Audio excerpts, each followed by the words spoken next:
There's so many new technologies that are evolving, right? It's really difficult to be master of them all, right? So we talked about VR and AR, but computer vision and machine learning and artificial intelligence. All of these things have really relevant impact to almost every problem that exists. When I was working with Will Smith, he had this really incredible approach of making things, and it was the mission of Overbrook Entertainment to make things relatable so that you can distribute them to people all around the world. And so he had a global view, and he said, let's make this project that we're working on relatable to the entire population. And so, the perfect example is when he was doing Pursuit of Happiness, the studio thought was a story about a homeless black man. And they said, who wants to see that movie? That's a $30 million movie. No one wants to watch the movie about the homeless black man. He said, no, you don't get it. This is a story about a father's love for his son.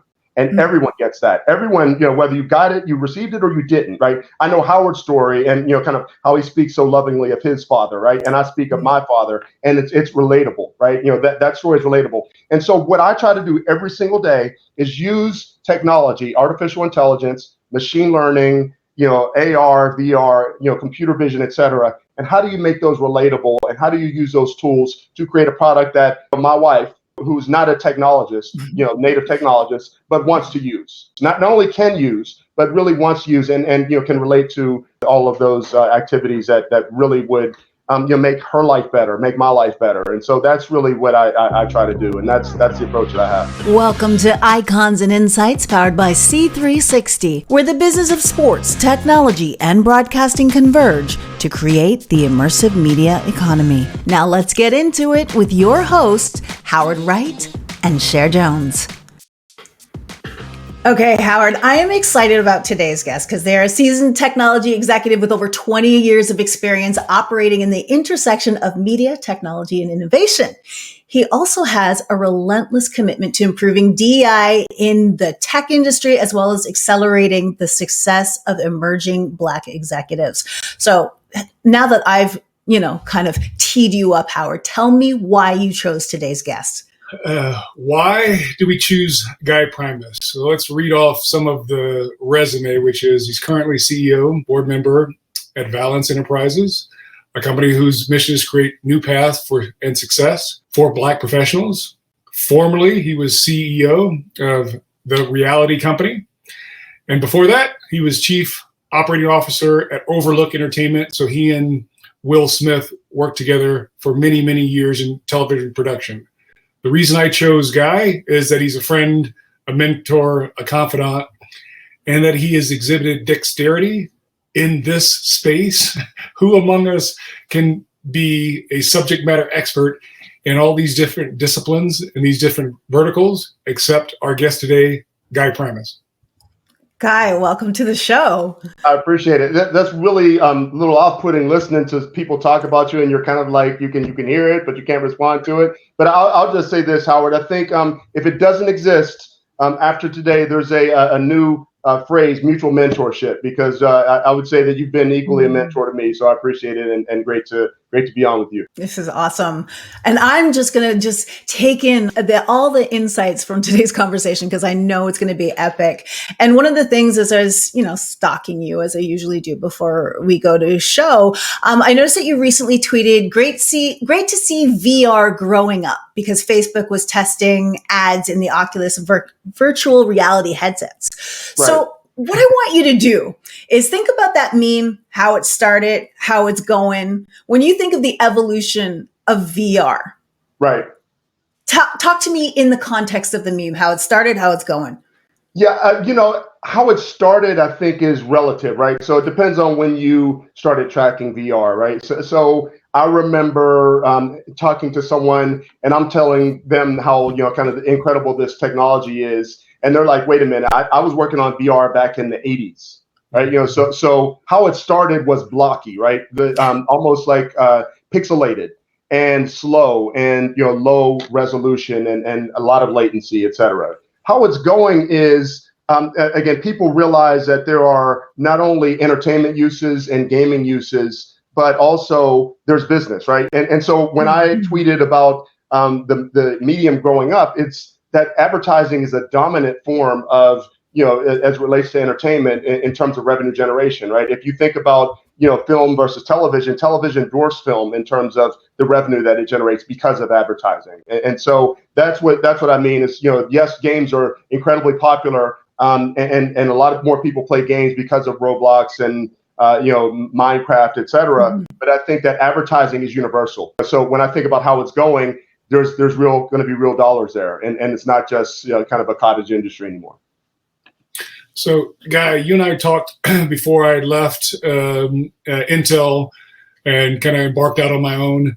You have exhibited great expertise, both inside multinationals and then doing startups yourselves. Which do you prefer? What have you learned? Or how do you traverse those two worlds? Because it is the same language, but it is a different rate of speed and a velocity altogether. Well, yeah, no question. And it's interesting because I think it depends on which day you ask me, right? If you're asking me on, kind of payday, it's right, it's like the startup world is the compensation is not the same as it is in those multinational companies, which you well know, right? So it's, that if you're asking me on Friday, I like the multinationals because things are stable and you really don't have much to worry about, right? It's not live or die based on your decisions. That being said, I like to build things, right? So to me, Sunday and Monday are incredible because it is full of renewal and growth and thinking about what is the week going to bring. So yes, the velocity is much different. The ability to build things, I think, for me, is the most important thing. And so when I was inside of Starbucks and we were starting Starbucks Entertainment and growing that was really incredible. And we not only had a really incredible product that we were building, but we were building it along with Starbucks, and having Howard sitting in your meetings, is fantastic. If you've never done it, you should do it, right? Have Howard come to your meeting. And similarly, talking to Apple and kind of being a part of something that Steve Jobs announced on stage was, again, a career highlight. And walking past him at the Moscone Center and just me and him. Never met him, never shook his hand, but just kind of I gave him the black man head nod and he gave it back, right? So that was cool. And then sitting, I remember being inside of MSN Entertainment, and we're at the Microsoft Global Briefing, and I see this guy out of the corner of my eye, and he's moving around, and he's clearly wants to ask some questions, and then I hear this guy says, "Can he do that?" Right, and it's Bill Gates, right? He's sitting 5 seats down from me, and it's like, and I'm explaining to Bill Gates why, through DMCA and other things, what we're doing through MSN Entertainment and the radio product, why that's allowed. It's like, well, you can't play more than, X number of songs and you have to compensate, et cetera. So explaining to him, so there's an incredible amount of interest, but I think that the proof is in the pudding, right? When you're able to build something, you see it come to life. I can imagine, again, I've only had, I kind of wrote the lyrics for one song, which we wrote for Jerome Bettis' Trip to the, Hall of Fame. It was a remix of Wheels on the Bus. And hearing that on the radio is almost like seeing your product built. So whether you're inside of a large organization or you're at a startup, when you see your product come to life is, it's mutually magic, right? It's magic no matter where you are. So wait, Ty, I need a 20-second timeout, Cher, because now he is taking us from Canton, Ohio to Cupertino, up to Seattle, working with projects with Will Smith. Could you give us some of the origin story? I know it, Guy, and just proud of your accomplishments. But the Georgia Tech and Harvard Business School. Bring us up to speed on who the audience is getting to see right now. Yeah, the origin story is this. I grew up in Pittsburgh, right? Pittsburgh, not technology laden, kind of Carnegie Mellon dominant, University of Pittsburgh, autonomous driving vehicles, Pittsburgh. I grew up in steel mill Pittsburgh, right? So I'm a blue collar person, right? If I could come to work every day with my name on my little name badge, I would, right? I think people might not take kindly to that, but especially in this kind of era of self promotion, it might not come across as authentically as I mean it. But I grew up in Pittsburgh. My father worked at the airport at TWA, so I got to see a lot. I got to travel a lot. My mother was a teacher who every day after work cooked dinner for my grandmother. And so I was left, from the time, and again, I don't want to exaggerate, but from the time I was in first grade, I was a latchkey kid, right? That was allowed. It was legal back in the day, believe it or not. But, I had a little, leather key ring with a little green key on my belt until I lost that green key, but that's another story. And I would come home every day and I would watch an inordinate amount of television until my mother got home at around 4:30. So, from 3 to 4:30 was Spider-Man and Speed Racer and Ultraman and The Little Rascals. Although again, that's been canceled. So that's a separate story. But I just really grew up with this love for entertainment. And as time went on, I discovered I was pretty decent at math and science, right? So, I really have, from the early days, married those things. My parents facilitated them. They went to Radio Shack again, something that no longer exists. So I'm realizing how old I'm sounding right now. Old man, how old we are, guys. But it was like, just building all the projects in this 151 electronics kit and then transitioning that into, I remember, I'll never forget this. I heard there's a song called It's a Shame, and it was on Grandmaster Flash's The Furious Five's first album. And I heard scratching for the first time in my life. And I was like, oh my God, what is that? And I'm, taking, and I'd never seen it, right? This is before MTV or, BET or anything. So I heard it and I'm like, oh man, and I heard it was called scratching. So in my mind, you take the record and the needle and you scratch it across the record. I didn't know you were moving the record back and forth. And so I did that. I ruined the kind of cartridge on my father's, his Techniques turntable. But then I kind of I found what to do with that, right? So I had to fix my father's turntable, again, the technology elements and the building stuff, applying it to music. My parents bought me the Yamaha drum machine. I had the Casio keyboard and the turntables. And I, kind of really tried to infuse technology into that to make it a bit different. Right, so I would hook my telephone up and made it a speaker so I could listen to the beats, instead of like I was on the phone, right? So just, I put tweeters and connected them, lights, Christmas lights, and connected them to my tweeters. So when I was scratching, you could see the lights light up, right? So it was all of that stuff.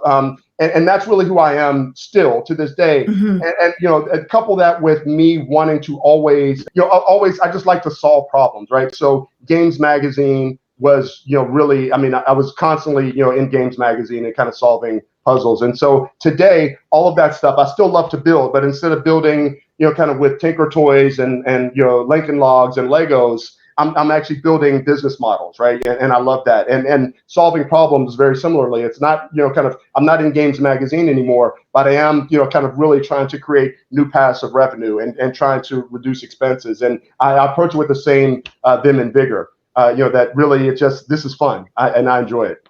I love that, because when you look at how you've taken, and we appreciated the long-winded origin story because it really gave us grounding to who you are. And trust me, I've got cassette tapes that were my cassette tapes in the back. I got my roller skates in the back. So I'm right there tracking with that era. So, okay, well, Heather, Howard also told me you're a great editor. So, that's, we'll make use of that skill. Exactly. But I think it was good. One of the things that I recognize is just your ability to continue to take and evolve this love of technology and embed it into what you do, especially now with business models and this adoption and acceleration rate of technology for the mainstream. How do you see that impacting business models now, and what do leaders need to look out for?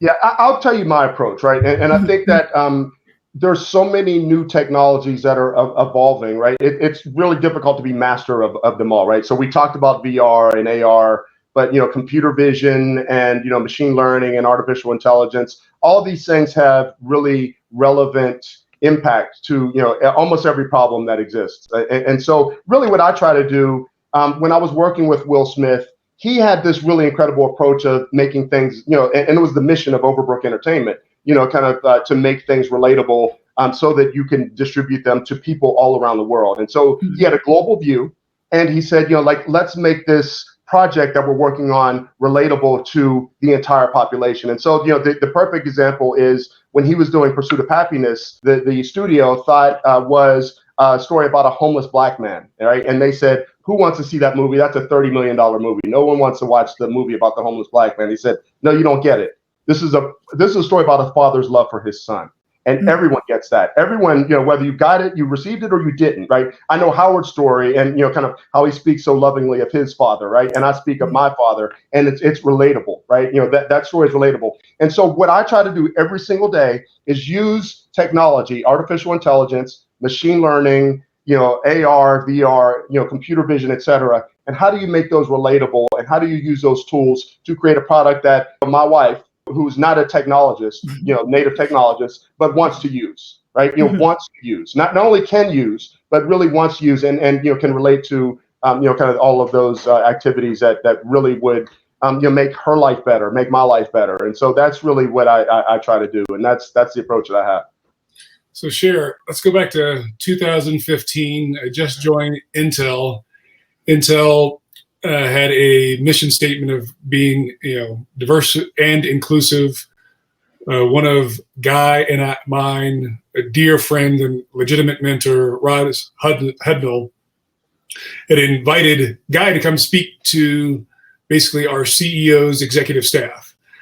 And so I'm expecting some, I don't know, professorial Cornell West or some older gentleman to come in, and in walks a guy my age talking about the need for diversity and inclusion. And that was 2015, which in the life cycle of diversity and inclusion is really, Genesis chapter 1.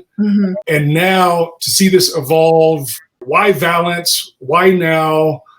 Give us some history and the motivation for that, Guy, please. And so I'm going to just make a slight tweak, because one of my advisors and board members is a guy by the name of James Lowry, and he was the first Black partner in McKinsey, and I think he might kind of take offense to saying that this is Genesis chapter 1. Maybe I don't know, but there you go. Move a couple books up. Yeah, right. But that being said, I think the time. I'll tell you how I came to the role, right? So, I'm at the virtual reality company, and we're doing really incredible projects. And, I know Kobe Fuller from his days at Excel and my early days raising money at VRC. And, Kobe along the way, kind of keeps telling me, hey, I want to build this thing. I want to build a database where, everyone thinks everyone in technology, every Black person in technology knows each other, and we really don't, and that was his premise. And I want to build a public database that people can use to make these connections, right? That we can really, connect with opportunities, connect with each other in a really organic way. And I said, that's fantastic. Let me know when you have something up and running, and I'd love to take a look, and I'm happy to be an advisor, et cetera. And dozens of people have had that same pitch. I'm sure, Howard, you've heard that pitch, right? Dozens of people have had that pitch, but usually what happens is one of two things. One is that people just don't do it, or if they do it, they keep it to themselves because they see it as a position, it gives them power and influence by having this list and database of Black talent. And so what Kobe did was democratize that list and created Valence. And he said, you know what? Hey, check it out. I think you would be a really incredible guy to run this. And I said, well, I can't. I actually am, kind of need to raise around for VRC, but let's talk in a few months. And we fast forward a few months, and he said, hey, here's the prototype. And I said, this is amazing. And he said, would you be interested in running the company? And I said, well, I can't. I just closed the round, right? So it evolved to the point of last year where I'm at a birthday party with my daughter.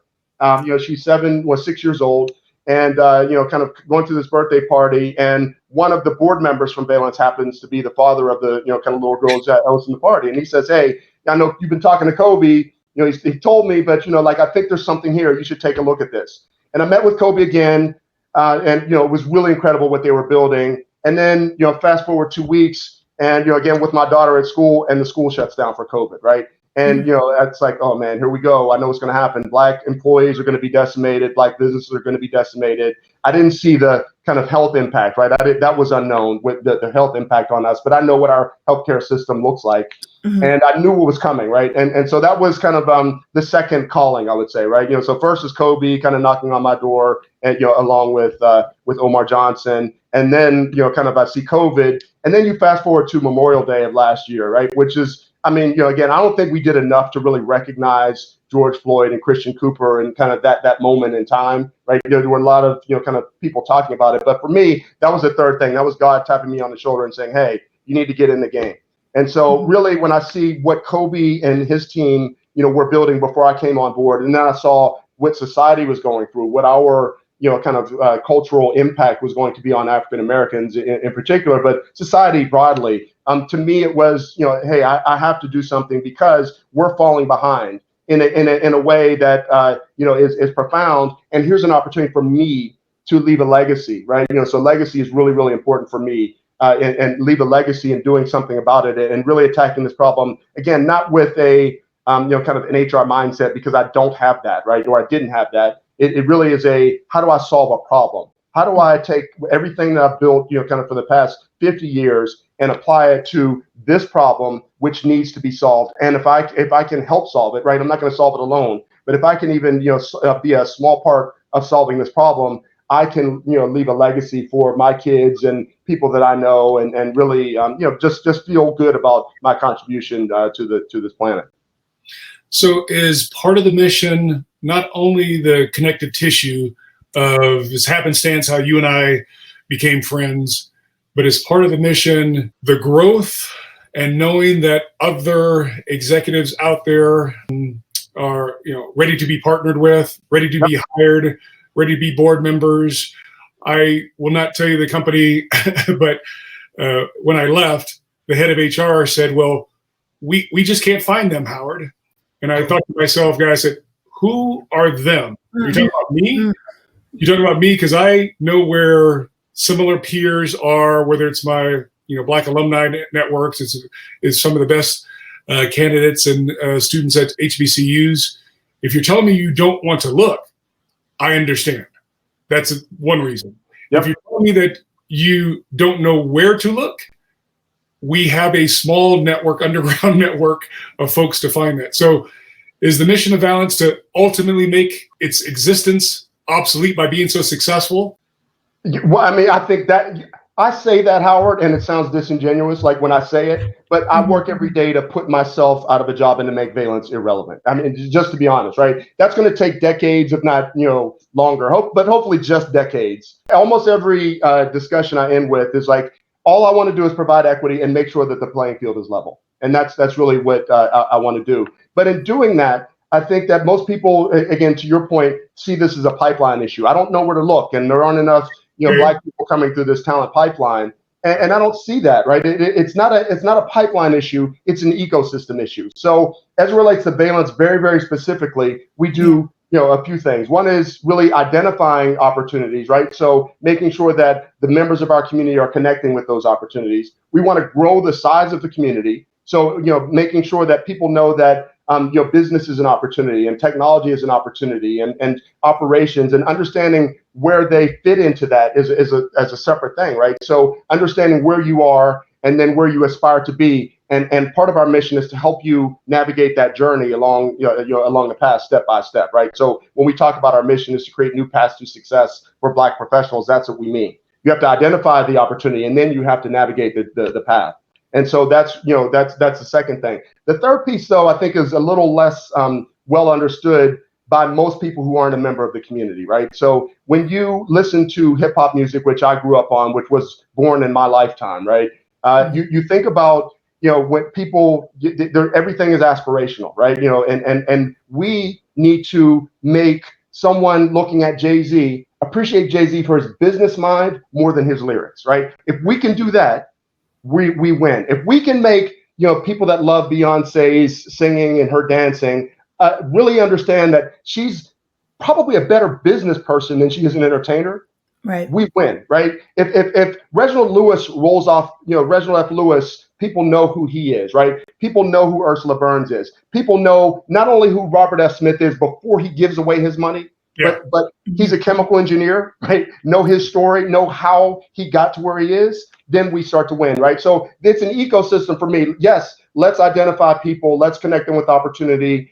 Let's make sure that the opportunity is the right one. So, they're actually on the right path. And once they are on the right path, that we're able to kind of facilitate their growth. And then let's give them icons, superheroes, right? That they can really aspire to be, just like they aspire to be, kind of Puffy, right? Again, another incredible business person, Will Smith, another incredible business person. So you see these icons in the community, and we need, business icons more than we need hip hop icons, more than we need, sports icons, right? That's really what we aspire to do, and really change the game in that regard. So, Guy, the gentleman, Manuel Acho, has written a book or a series of books, Uncomfortable Conversation with a Black Man. And I think it's triggered, quite a few conversations with peers. And I only do long form conversations. If somebody really wants to have a debate and be, historically literate as to what has happened and where we are today and look at anything from George Floyd to critical race theory, I'm happy to have that conversation. With everybody else, I just want to yell and scream on the internet. I pretty much how do we, as champions, beacons, to use your speak, beacons for diversity and inclusion, also explain to our male white counterparts that you can be pro-Black excellence and not anti-white about anything? Have you found yourself having those conversations in the last year or so? Yeah, I mean, I would say yes. One of my friends from business school is a guy by the name of Brad Gerstner, and Brad came to me and said, "Hey, I took my son to this Black Lives Matter rally, and he asked me, my son challenged me, right? So imagine being challenged by your 12-year-old son. He challenged me. He's like, Dad, this is great. We're marching, and I see all these people, but and he didn't say this, right? You have all this power, you have all this influence, you have all this access. Like, what are you really going to do about this, right?" And so Brad's introspection helped me understand the problem from a different perspective, right? Which is a somewhat underinformed, naive, but well-intentioned perspective of his son, right? Not Brad. And again, I've known Brad for 20 plus years, but kind of from the perspective of his son. And I think that it also kind of teaches me a lesson of like, let's really be in the conversation. Let's not just kind of talk about things. To your point, Howard, what you're describing. Again, to harken back to VR, is an immersion, right? A baptism by conversation, right? And so whatever form that baptism can take, it's like, let's have a deep conversation. Come to me with this, kind of to a meeting, like, hey, we've hosted, dozens, if not hundreds of events right now on Valence's platform. Come sit and kind of observe and hear the conversation, right? And I've seen this really uncomfortably, right? So and I won't name him because he was really gracious in his participation, but one of, I would say, the foremost early stage investors in the country came, right? He's had, launched billions of dollars, kind of from startup companies. And he came, and this one woman in the audience was just badgering him, right? And it's like, at the end of the conversation, he's like, look, he called her out. I hear you. I see what you're saying. And I intend to be better, right? I intend to do better, right? And it wasn't because she was badgering him. It wasn't because he just came and kind of answered a bunch of questions through this Ask Me Anything session that we hosted. It was all of that, right? So in the subsequent conversations,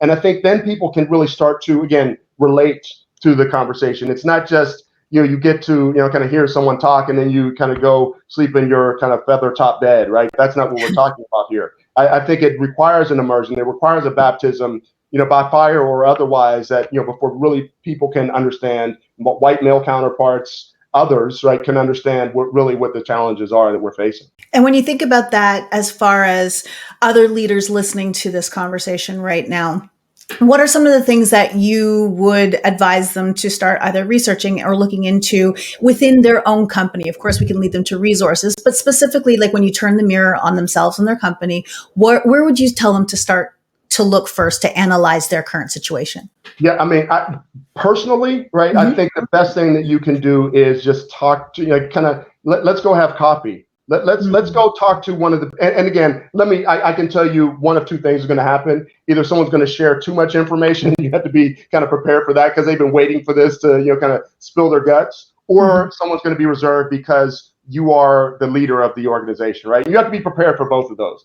Let's have an off-the-record conversation. I want you to be honest with me, and I want you to tell me what your thoughts are about, hey, where can we do better? How can we do better? And again, those personal connections and those conversations are that form of immersion. But I think it really, I'm just going to be honest, right? In a lot of cases, not all cases, but in a lot of cases, the DE&I leaders, the people who you're hiring to really fix and solve the problems, they're people. They have mortgages, they have kids to put through college and camp and summer school and private school. They have elderly parents to take care of, and they're risk averse in a lot of cases, right? Just like everyone else. So they're not really going to have that, kind of challenging conversation with you unless you have that type of relationship. And that's why I say, kind of go beyond, go a level deeper, go, talk to some of the leaders who manage larger teams of Black folks, right? And I'm going to tell you by my research, and I've done this, kind of for the past few weeks, especially in early stage companies, those groups don't exist. Right. there are very few that they really have any critical mass. They're started by Black, founders. They're in some type of consumer-facing industry, or it's a sales function, right? That's where I've seen critical mass. So other than that, you're going to be having one-off conversations with small numbers, and I would say immerse yourself with that conversation, and then like invite yourself, just like you would go to a Black church and kind of sit in the pews, right? And I think that's really what I would advise. Start where you have someone on your team that can share with you, and then gradually expand your circle. So, Guy, talk about, as you've traversed the entire country and types of jobs and the entire world for that matter, what was one of your best days professionally, and what was one of your worst days professionally, and why? I would say best days, and again, I like the feeling of hearing your song on the radio, right? And whatever form that takes, but seeing the launch of something, right? So I would say that at Microsoft, when we did the scenario with Sprite, right? Sprite sponsored the scenario, and it was these really incredible group of people, right? Back in, what was it, the early 2000s, right? So it was right after College Dropout, and Kanye West was giving us his kind of song picks, and D Nice, right, in early 2000s, like, again, unless you're a fan of BDP, most Boogie Down Productions, most people didn't know who D Nice was. And Beverly Bond, right, before Black Girls Rock, and DJ Spooky and Tony Touch, and all these people kind of like being on Microsoft's platform, right, the homepage of MSN, right, kind of sharing their That's song. kind of a big deal. Yeah, that was really cool, right? Yeah. Similarly, when we launched, kind of with Starbucks, we launched the Pick of the Day program, right? And it started off, it was, it actually became the Pick of the Week. It was supposed to last for 30 days. And it was every day you go back and you get a song, on a download card from Bob Dylan. I remember that. And again, that was a program that I created, and my team created with Apple, in conjunction with Apple. And so seeing that was really incredible. And then seeing after those 30 days, it keeps going on. And it wasn't just music, it was music and, kind of apps, right? And it lasted for 7 years. And so that was, again, launching that program was really incredible. Seeing, VR, Jurassic World VR Expedition and Dave & Buster's, and hearing the reviews and kind of seeing the reaction videos was really incredible. But, honestly, when I go and I step onto a Valence, in any Valence event, and I see that people they're changing their lives because they're changing their mindset about how valuable they are in this ecosystem, there's nothing that compares to that, because yes, there's excitement and all the other stuff, but, it's like, it's fleeting. Really what we're talking about right now is changing people's lives and generations. Like, so our vision is to have generations of Black professionals who are skilled in the art of business, right? And you can do that one person at a time. And, I look back at my Uncle Donald, who was, kind of my business mentor. He started an ice cream store when he was in 8th grade because he dropped out of school when he was in 8th grade. And that's where I got my, kind of business acumen. But, just knowing that the learnings that I got from Uncle Donald, I can share with everyone, and, kind of help, those who follow, behind me, I can share more information, because I do have an MBA from Harvard. I do have 2 engineering degrees. I have started and run companies, right? So that to me is, there's nothing that beats that. The worst days, there have been many, right? I would say the lowest part of my career was when the first time I ran out of money at a company, right? And you're having conversations and telling them, hey, your payroll is going to be delayed.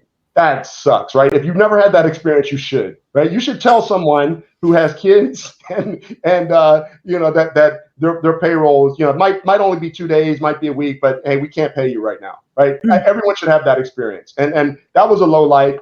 The other low light should have been a really big highlight, was when we signed our term sheet with our investor, and I won't mention the company's name, but this gentleman doesn't speak English natively.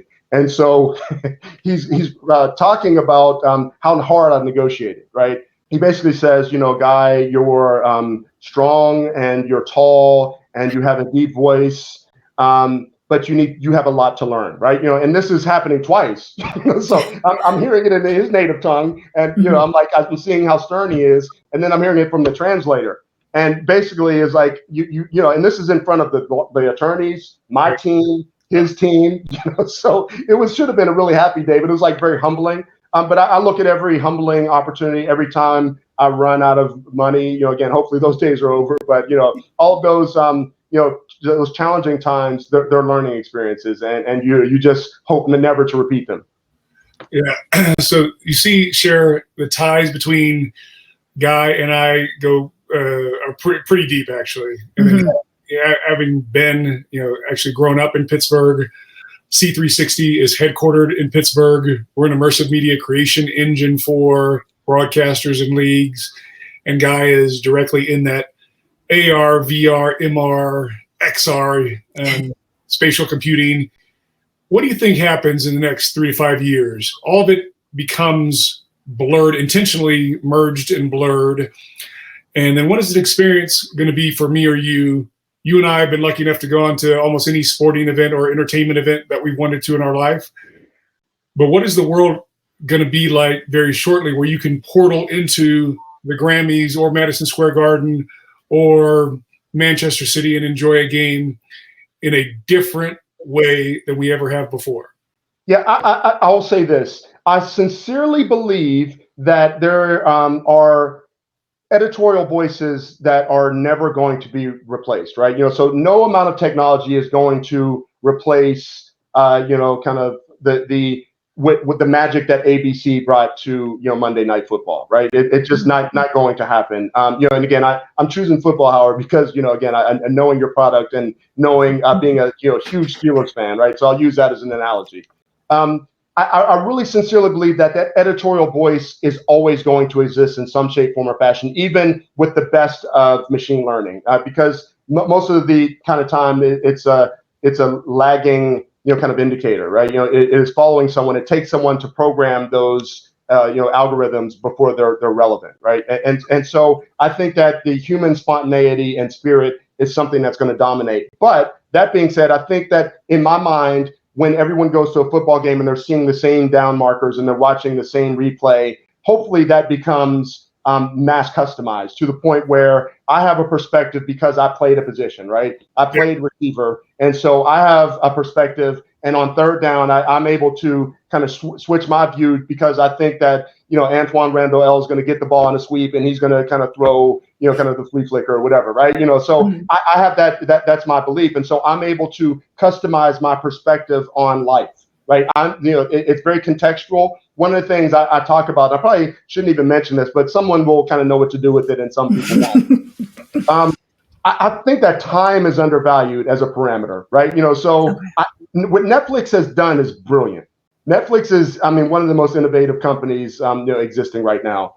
But when I look at Netflix, it's like, don't tell me I want to watch the same thing at 3:00 in the morning when I can't sleep because I'm on Beijing time that I want to watch at noon, that I want to watch at 7 p.m., right? Like my list has to change. It should change based on the context. It should change based on location. And, again, they're geofencing and, things of that nature that, kind of people, take advantage of that. And, again, who I am, what I like to watch, but the contextual relevance of things is going to continue to evolve. And I think that whether that is driven by, a mass of influencers, and every influencer has a specific lens, and that lens is bought into by someone, and therefore, there are 50 different ways to watch a football game. Or, it is, just understanding, okay, where I am really, where am I mentally, right? How many hours I've been up, right? Don't have me watching the zombie show, right?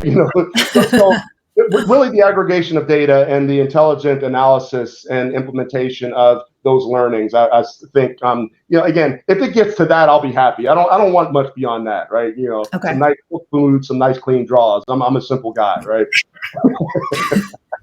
Sorry, that's my Jay-Z reference. I love it. I love it. And if there is one piece of technology, one aspect of technology that you are incredibly excited about, could not be more excited about, what would it be and why? Yeah, and again, it's broad, right? But artificial intelligence. I think that, AI is exactly what I'm talking about. And it is, again, being able to discern, things from just seemingly random and big picture, big data. And so that's really what I believe is that hopefully, going back to the Valence conversations, going back to our bond executive leadership community and kind of what we're building there, we have more people that are actually able to influence those algorithms and build the algorithms that AI is based on. But I just feel that a lot of other things kind of surround that. The visualization of data, right, through our, VR and AR is really, I talk about that all the time with my industrial engineering hat on, right? Yeah. Going to the factory and see what's happening, right? See, when you're delivering something and there's a traffic jam on 405, you as a CEO, let you understand what that looks like, So I think that all the technology will, again, continue to converge. But, I think the heart of it is artificial intelligence. Yeah, that convergence is on top of us right now. And Cher, you can see why, Guy Primus was a lottery pick for this conversation. Absolutely. These insights from that icon. And it seems like even after standing on a storied career that he has, it seems like almost the best is yet to come. And I was happy to join and be a part of Valence a couple of weeks ago. So, Guy, we really, really appreciate you coming on, sharing publicly some of the things that we talk about privately, and look forward very soon to the day where we're almost post-pandemic and get together in real life and real person and have a glass of wine or have a beer. Go to a concert. And let's see if we can leave corporate America better than when we found it. And just, some forward progress and forward momentum. There's a generational responsibility here where we're running in this relay. We have been handed the baton and we have to go forward in our time here. And I appreciate you, my man, and look forward to seeing you very, very soon. I'll just say this, right? I appreciate you because you always act on the words, right? So when I came to you with our bonds program, you not only said, yes, I'll be a beacon, I'll be someone who your community can aspire to be, but you said, what? I have someone in my organization who I'm going to sponsor a bonds membership for. And to me, that's all that we can ever hope for is like to people, not only believe something, but actually act on their belief. And so I really appreciate you. And then one quick question, where can everybody find out more about Valence? Yeah, you can go to valence.community. And again, it's not .com, it's valence.community. It is a kind of top level domain. And, you can find out everything you want to. We're on Instagram and LinkedIn and Twitter, et cetera. And I'm at Optimus Primus on most social media platforms. Love it. Well, thank you so much for joining us. This has been Icons and Insights, and we definitely tapped into some incredible insights with this fantastic, smart, amazing icon, Guy Primus. Thank you so much.